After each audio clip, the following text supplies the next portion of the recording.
This is VOA News in Washington. I'm Jeff Custer. Talks in Saudi Arabia to find a peaceful settlement to war in Ukraine Saturday concluded after lengthy discussions, but no final statement. Dale Gavlak reports for VOA from Amman, Jordan. Senior officials from some 40 countries, including the U.S., China, and India, are in Jeddah, Saudi Arabia, to discuss peace principles aimed at ending Russia's war in Ukraine. Russia did not attend the talks. China, which did not attend previous talks in Copenhagen in June, has kept close economic and diplomatic ties with Russia, rejecting international calls to condemn Moscow.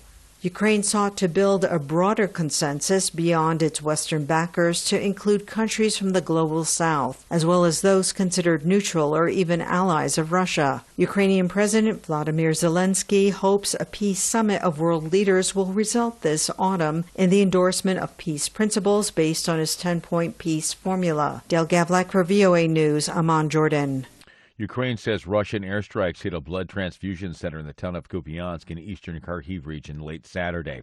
Ukrainian President Vladimir Zelensky reported from his Telegram social media channel that there were dead and wounded. Kupiansk is a railway hub within 10 miles of the front lines. Zelensky said rescue workers were extinguishing a fire at the scene and described the strike as a war crime. He did not say how many people were killed or wounded. Russia denies deliberately targeting civilians in a full-scale invasion that has killed thousands of people, uprooted millions, and destroyed cities. Reuters news agency could not immediately verify the report. Earlier, Russia had vowed retaliatory strikes for Ukraine drone attacks against 2 Russian ships within 24 hours on the Black Sea. More information on these stories and all the stories we're covering today can be found at our website, voanews.com. This is VOA News. Former Pakistani Prime Minister Imran Khan was arrested at his residence in eastern city of Lahore Saturday after a lower court in the capital convicted him of corruption. The decision could disqualify him from running in upcoming elections. VOA Pakistan Bureau Chief Sarah Zaman reports. Khan was accused of selling state gifts worth $635,000 and deliberately concealing the proceeds. He was not present in court when the judge handed down a 3-year prison sentence and a $350 fine. Khan's party, the Pakistan Tehreek-e-Insaf, called the verdict a black stain on the face of justice. In a message to supporters, party Vice President Shah Mahmood Qureshi said Khan did not get a fair trial. According to Pakistani law, Khan now is disqualified from running for office for 5 years, unless the conviction is overturned. Information Minister Maryam Aurangzeb said the verdict was not politically motivated. Khan's arrest in May saw violent nationwide protests. This time, the leadership urged supporters to remain peaceful. Khan's legal team has announced it will appeal the verdict in higher courts. Sarah Zaman, VOA News, Islamabad. South Korean officials decided Saturday to press on with hosting the World Scout Jamboree, despite warnings about the dangers posed by the extreme heat the country is enduring. Reuters correspondent Olivia Chan has more. Tens of thousands of scouts aged between 14 to 18 years old had flocked to Saemangung on South Korea's west coast.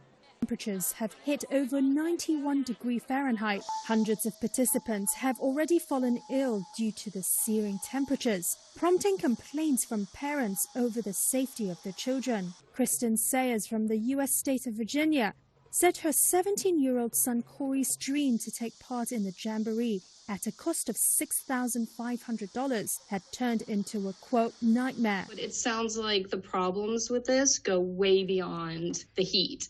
There's not enough food, there's not enough water. The government promised more water trucks, air-conditioned spaces and medics in an attempt to save the event, which is set to run till August 12. That's Reuters correspondent Olivia Chan reporting. Protests against the Israeli government's judicial reforms have entered their 31st week.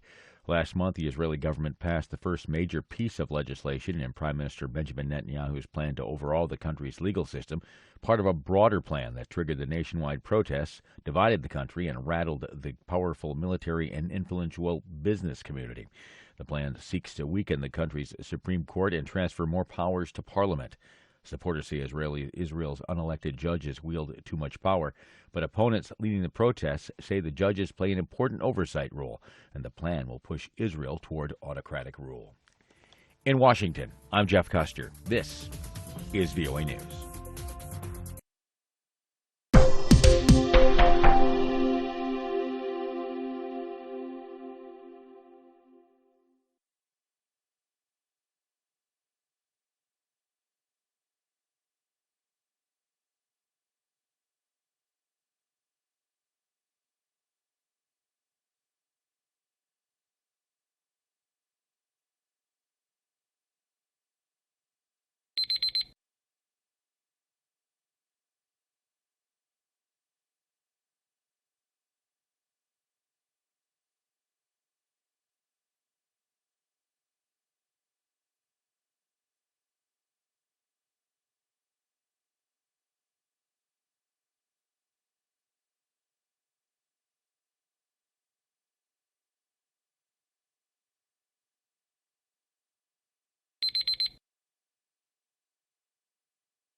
Thank you for watching. Can you do me a favor? Please leave a comment in the comments section below. That would really help. Thank you, and see you again soon.